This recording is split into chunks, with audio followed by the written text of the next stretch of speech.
Good morning, everybody. David McLeod here from Belmont, California. And I'm excited because today we're not going to do anything.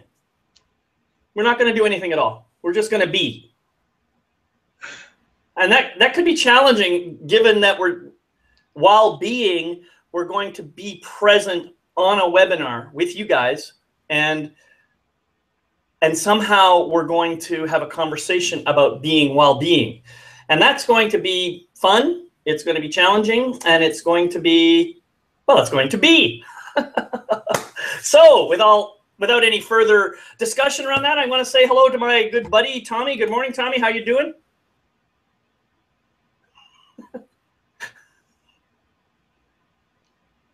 It can be uncomfortable, right? This whole thing about being sometimes. Hey, everybody, Tommy Stoffel here from some part of California in some time of the day.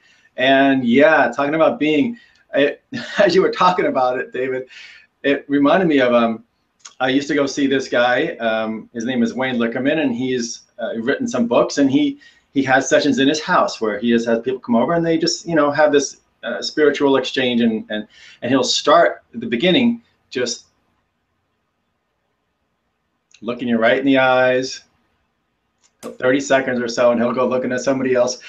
And when I first started going to him, my brain was like, oh my God, is he seeing him? Is he thinking, what's he doing? And it almost became, then after a while, it became more of a staring contest. Like, can I stare back at him without thinking of anything? And that's kind of what we're talking about today, because we are so conditioned to always be thinking, to always be doing something, to always be go, go, go. Yeah. And sometimes we need to honor our being of our human being and just be. So let's see how that goes today. And as you're talking about that, I'm thinking this idea of thinking. I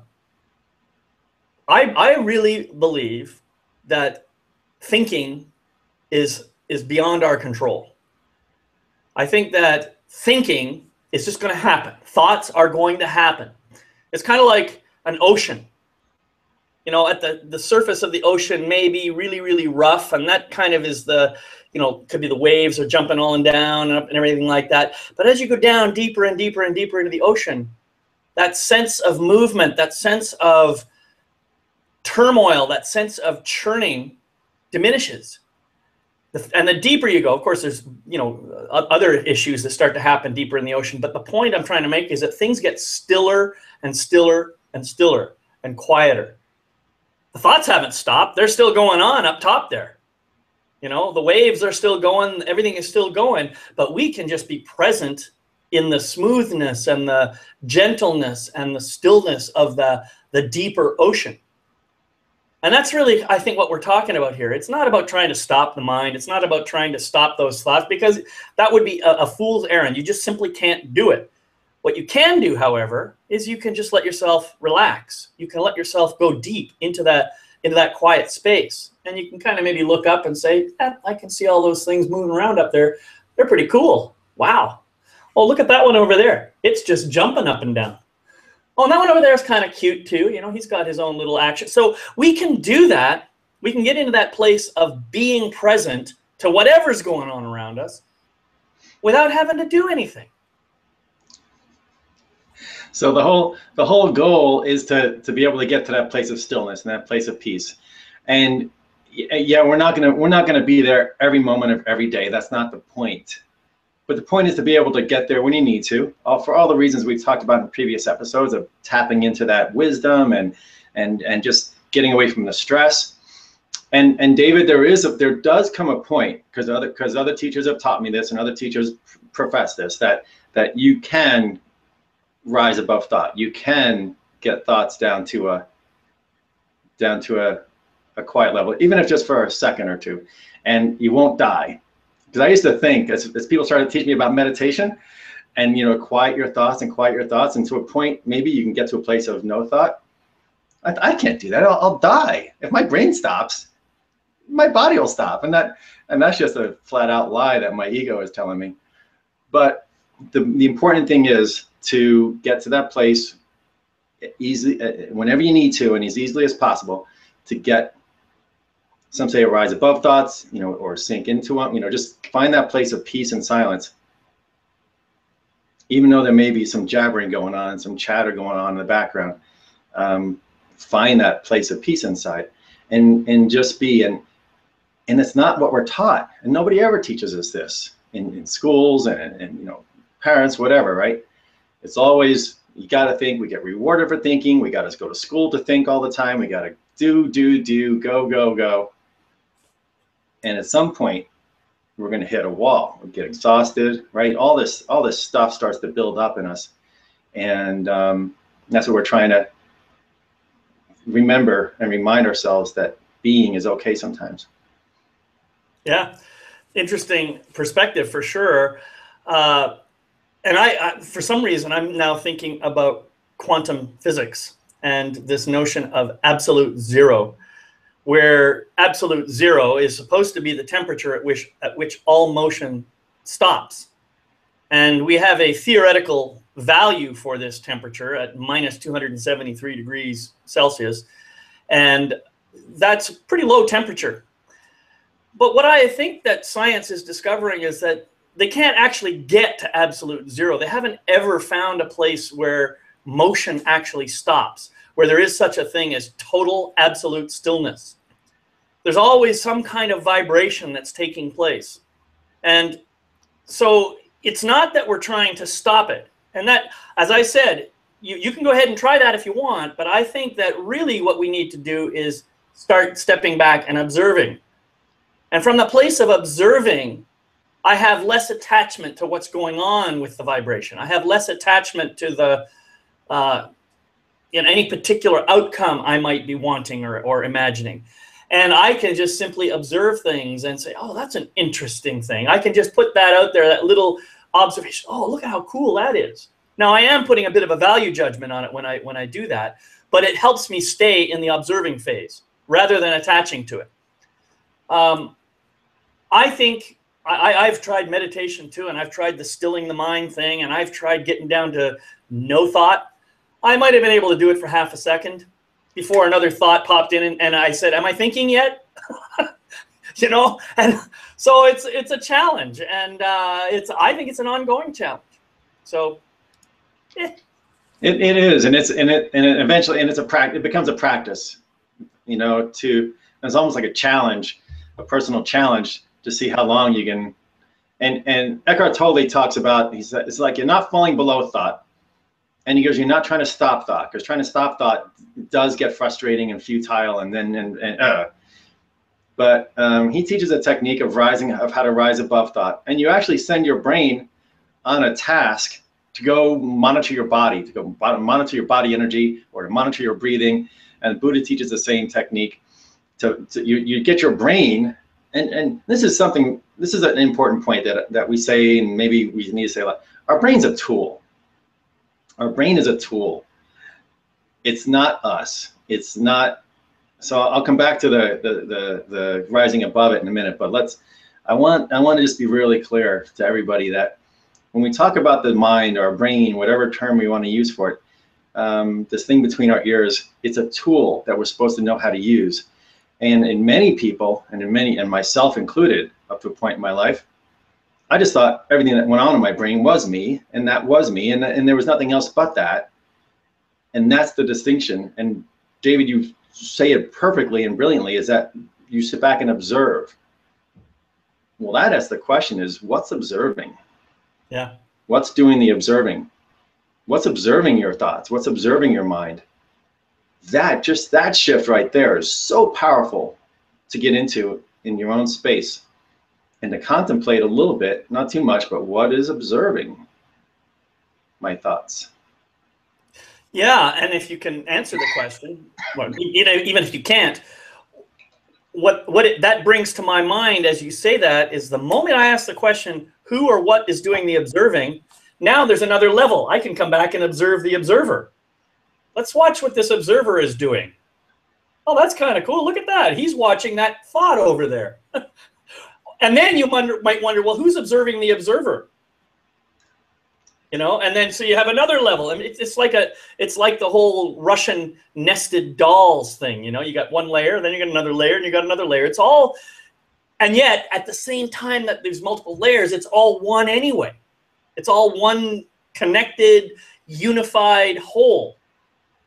And you said something about I'm not my brain.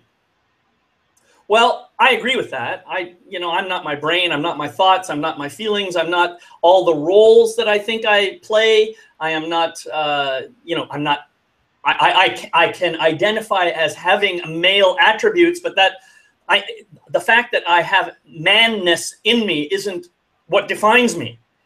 You know, those are just kind of qualities or attributes or roles or certain labels that I might play or put on myself. What I am is much, much, much, much bigger than that and kind of subsumes all of them. And the other thing that's really important is what I do in life does not define who I am either. In fact, it's the exact opposite. Who I am determines what I do. That's the way we ought to be thinking about it. It's changing that perspective, shifting that perspective. That right. So here's a simple way to kind of say it. And again, Eckhart Tolle taught this a few months back. Is that we're human beings, and if we take that in the context, and then we also say, we're body, we're mind, and we're spirit. Well, the human, as he was just describing it, is our body and our mind, right? We do have a body, we do have a mind, we do have thoughts and ideas and everything, but it's the being aspect. Again, it's that being aspect of ourselves. It's the spirit part. It's that part that you can't touch, you can't measure, you can't necessarily talk to, because it's just there. It's here to witness. It's here to be present. It's our conduit to all this wisdom and everything else that we've talked about in the last few episodes. It's part of that realm. And again, it's just a matter of, like you said nicely, stepping back. And there's a point where you step back against the wall and you can't go back any further. There's just this presence. It doesn't think. It doesn't act. It just is. It witnesses. It just sees. It hears. It doesn't process. It's just energy. It's just there. And sometimes we need to honor that. We're all so busy being humans. That's the whole point of this discussion. Sometimes we just need to pay attention and be aware of our being and honor it in different ways. Mm-hmm. Yeah, it's a beautiful metaphor, really. And, my son Kevin and I were having a conversation on the phone yesterday that I found really inspiring in a way. We were talking about this idea of reincarnation.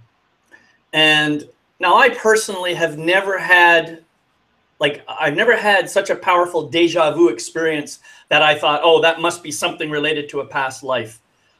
So I can't personally attest to this, but I do know that there are people who have very strong feelings, memories, thoughts, whatever you want to call it, that associate with some form of energy or a time that predates their physical existence on this planet now.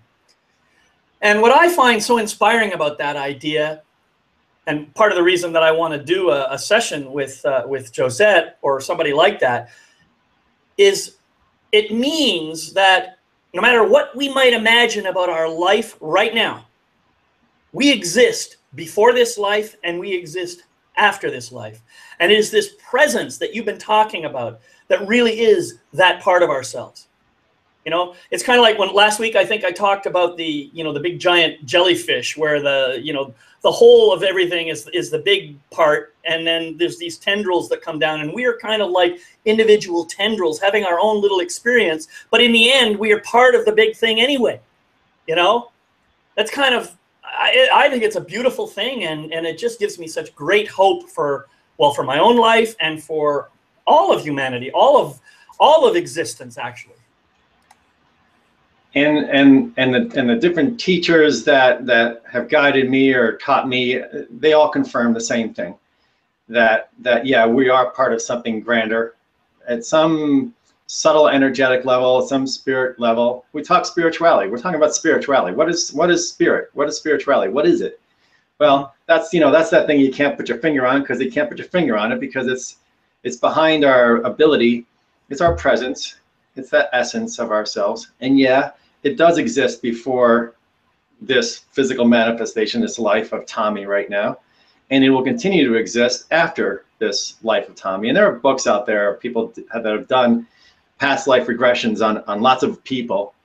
And they've heard these people tell stories of what happens after they die, or before they're born, and what goes on in between, and in different lifetimes. So yeah, I've had a couple experiences of it, of being gone into hypnotherapy, and but again, you can't prove it, right? This whole thing, the whole science thing, I can't prove it. But at some point, you have to just go on faith, and it is very peaceful, and it's very relaxing, it's very comforting, and it makes you realize that this life that we're in right now is a gift. It's an experience. It's school of some sort, to go through a lesson, and it just makes life so much easier to be a part of when you realize that it's not everything, that the lights don't go dark at the end, and they weren't dark in the beginning, that there is light on both sides of this physical experience. And you're right, it brings a lot of peace, a lot of comfort. So whatever it takes for you to get to that place of experiencing that, or realizing that, or understanding that, is critically important. And that's why we're talking about it. That's why we're talking about honoring that being, so you can kind of sense it sometimes, maybe get a glimpse of it, maybe get a feel of it. And just bam, then you're just like, oh, okay. So it doesn't all go away, when this body gets old and tired and wears out. It doesn't. Yeah. You mentioned the word proof, and I think that's a really, really good word. Proof is a word of the ego mind. The ego mind insists on proof. The ego mind wants you to not only provide the evidence, but provide the logical sequence of thinking that justifies the conclusion that you make. That's what the ego mind wants. And yet, if you think about it, what proof really is there of anything? I mean, we've already demonstrated scientifically that the human brain can be fooled into believing that something, just by the triggering of electronic impulses in the brain, we can stimulate the brain to make you believe that you're having an actual experience. We know that we can do this.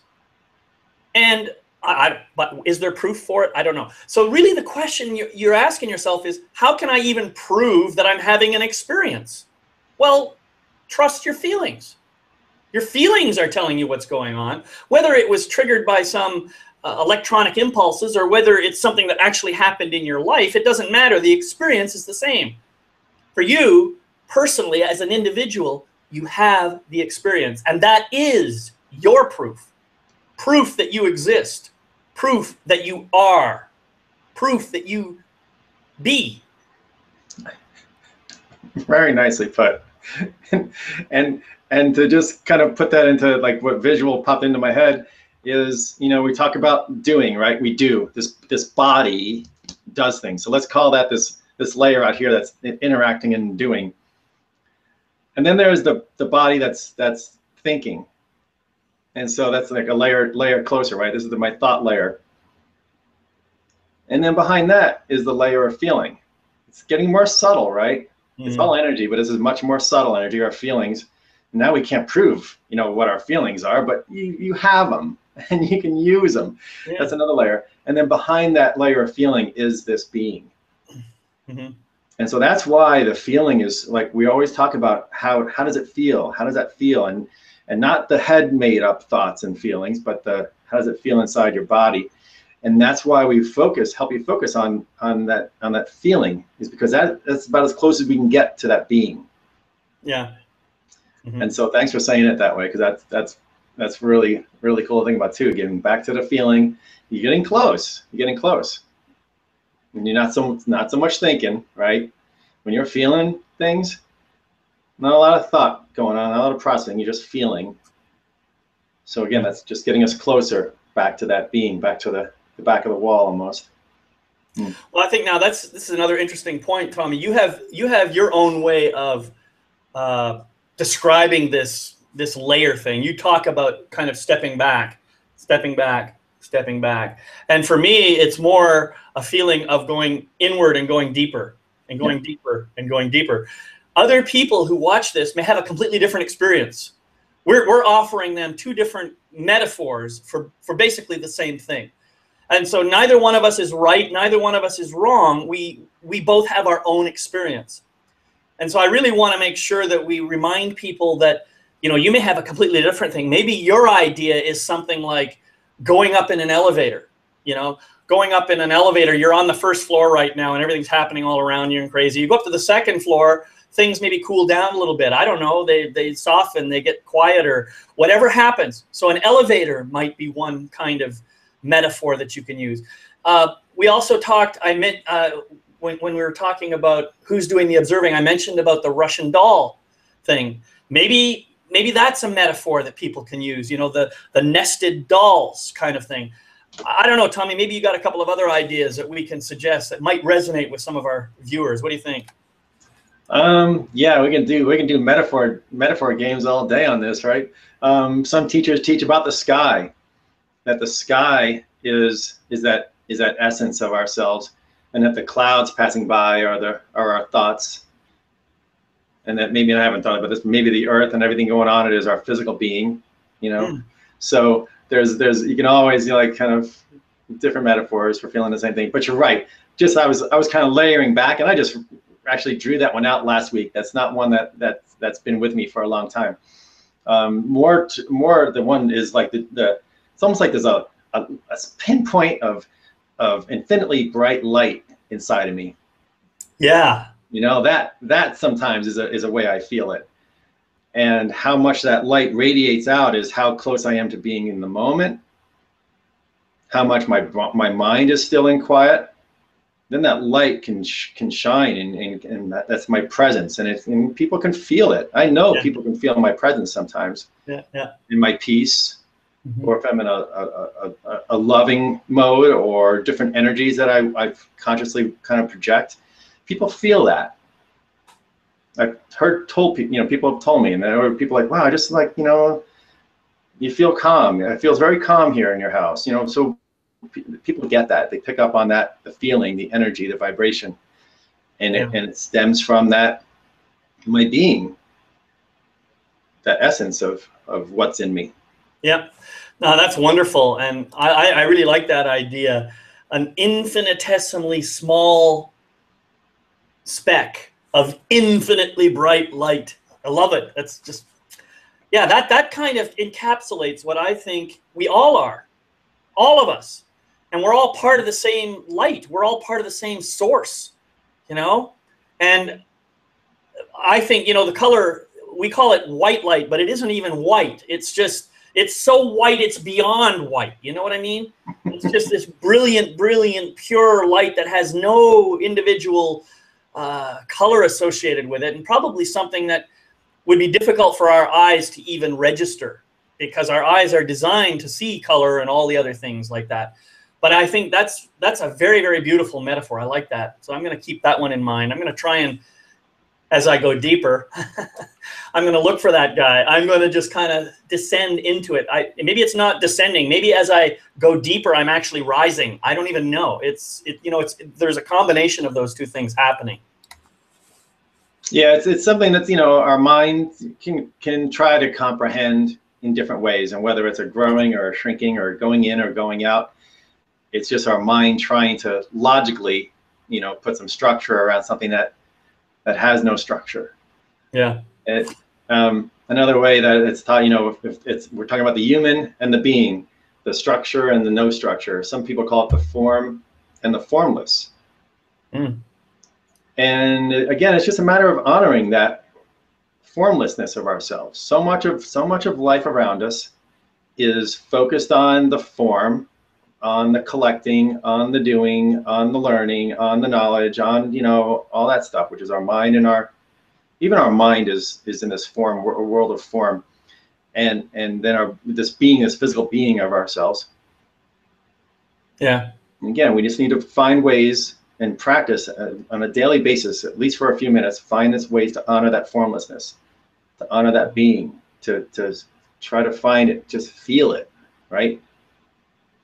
And some people do that through meditation by quieting their mind. That opens up this channel to their, some call it their higher self, or, you know, all these different terms we have for it too.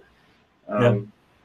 But that's sometimes it's okay just to be. That's kind of the point of today's talk, is to let your brain know that it can go on a mini vacation for 5 seconds or 5 or 10 seconds or maybe even 5 minutes a day. You can give yourself, your brain and your body, a mini vacation, and just rest in that pinpoint of light, or rest in that observing witness, or rest in that, in your being. Don't need to do anything. Don't need to take any action. Just need to be in it. Mm-hmm. It's what everybody talks about, it being in the moment. Well, it's like trying to stop thought. Trying to be in the moment all the time is go from, it's like stopping a freaking locomotive that's barreling down a hill and telling you to stop right now. It's like, what? It's been going out of control for 30, 40, 50 years. Stop it. What are you, nuts? That's great. Yeah. Well, and then there's another little piece here that I just wanted to bring up. I mean, we talked a little bit about doing, and there's absolutely nothing wrong with doing. I mean, everybody does stuff. In fact, sitting still and meditating is a kind of doing too. So let's not, you know, I mean, we won't get into semantic games here, but the point I'm trying to make is what you can do as you are doing something is you can just simply ask yourself, am I doing this because I have some obligation to do it? Or am I doing it because it is an expression of who I am? That's a powerful question. Mm. And there might be a mixture of two pieces in there. You know, you may not have a pure answer. You may not be able to say, I'm doing this exclusively because it's an expression of who I am.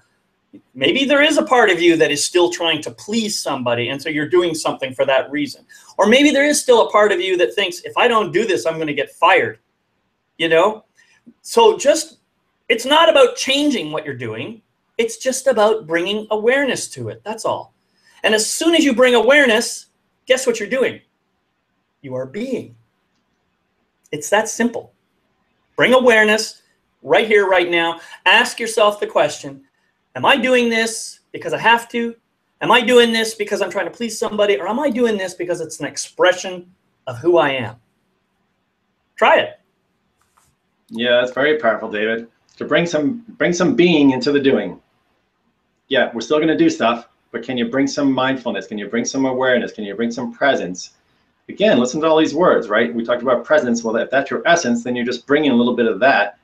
If you're a human and a being, we're bringing some being into a situation, into your life, into a moment. The doing part, and where we get caught up in it, David, too, right? The doing, is not only are you just always doing, you know, without much awareness of the now, of the being, but it also compounds itself. And now, when we're doing something now, we're thinking about what we need to do next. Yeah. It's like we get in that what next trap. And I get in that what next trap all the time. My brain's always like, okay, I just finished with this task. What next? Okay, I'm in the middle of this task. Next half hour, I got to do that. What's next?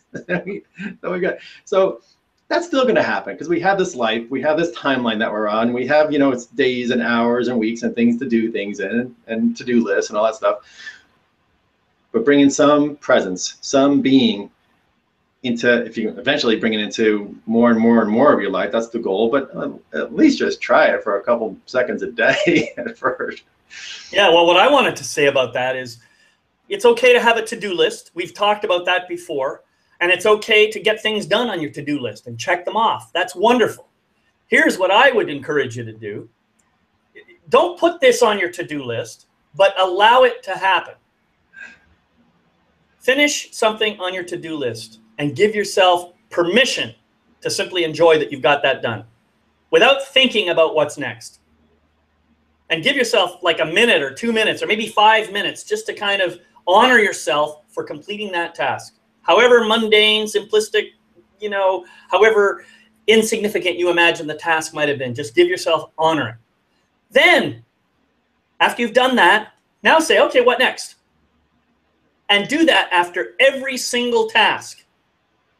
Suddenly, you're bringing more being into all of your doing, and it just makes your life so much more realistic. If you can ask yourself those other questions in the same process, I think it'll help you too. That's an excellent exercise to leave everybody with, David, and a perfect thing for people to practice this week. Yeah, when you're done with a task, just take a pause, take a break, take a mini vacation, and call it, I'm being on vacation. I'm being on vacation right now. And just take a few seconds just to pause.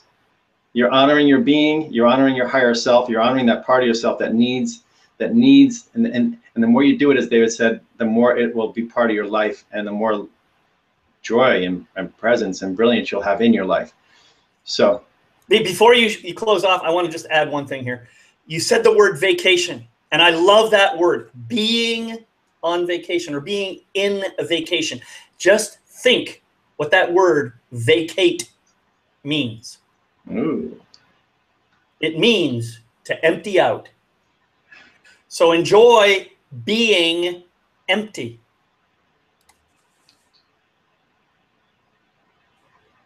What do we got next week, Tommy? Next week, we're going to talk about humble confidence. So how to have some more confidence. And again, this comes through your being as well. And to do it with humility and humbleness, and not the arrogant type of confidence that sometimes we think about. So we'll broach that topic next week. And until then, bye, everybody. Bye, everybody. Love you all.